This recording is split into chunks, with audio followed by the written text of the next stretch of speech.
Before ka mag-post sa TikTok, dapat alam mo ito. Kasi guys, 2025 na. Lamang talaga ang merong alam. So ano yung gagawin mo before ka mag-post sa TikTok? I-click mo yung search bar. Tapos, i-click mo dyan yung Creator Search Insight. Tapos, click mo yung View. So, once na-click mo yung View, meron dyan mga suggested na topics na pwede mong gawin. So, halimbawa, ito guys na pili mo.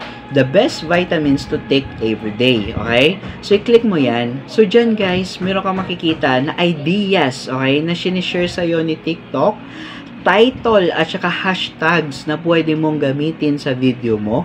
And the best part guys, tuturuan ka pa dyan kung ano yung gagawin mo sa video mo from hook to call to action.